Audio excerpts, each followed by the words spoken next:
Joe Meek, well, this 303 Holloway Road, sort of the birth of echo chambers and close road. Lots of new recording techniques were pioneered above that shop. You see a blue plaque up there, and sorry, not a blue plaque, a black plaque you can see up there. That was put up by the Joe Meek Appreciation Society. Basically, Joe Meek was born in Gloucestershire, and he was always, when he was a kid, he was always playing around with electronic stuff.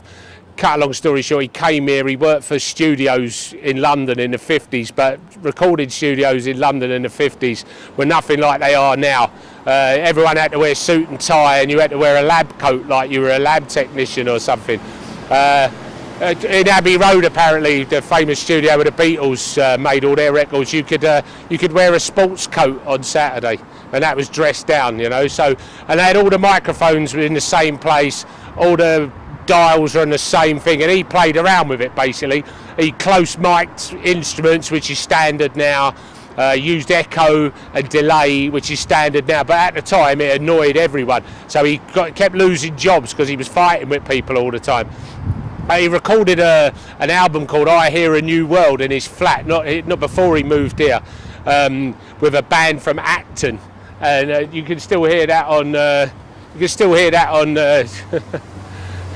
on YouTube if you go on there. It never got released in his lifetime, but it got released in his lifetime. But if you listen to it now, it's pretty sort of, way ahead of its time. It doesn't sound, it's normal now, all this stuff that he did.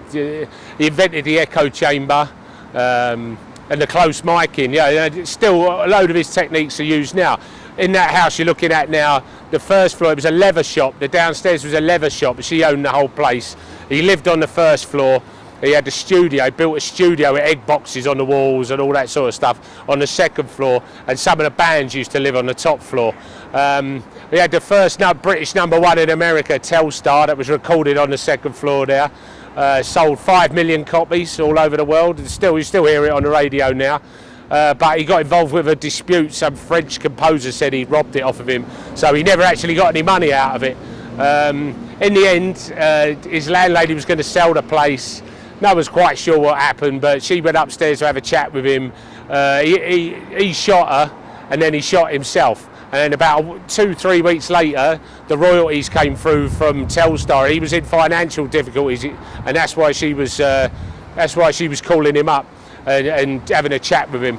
But the money came through 3 weeks later, and he was a millionaire, but it was too late.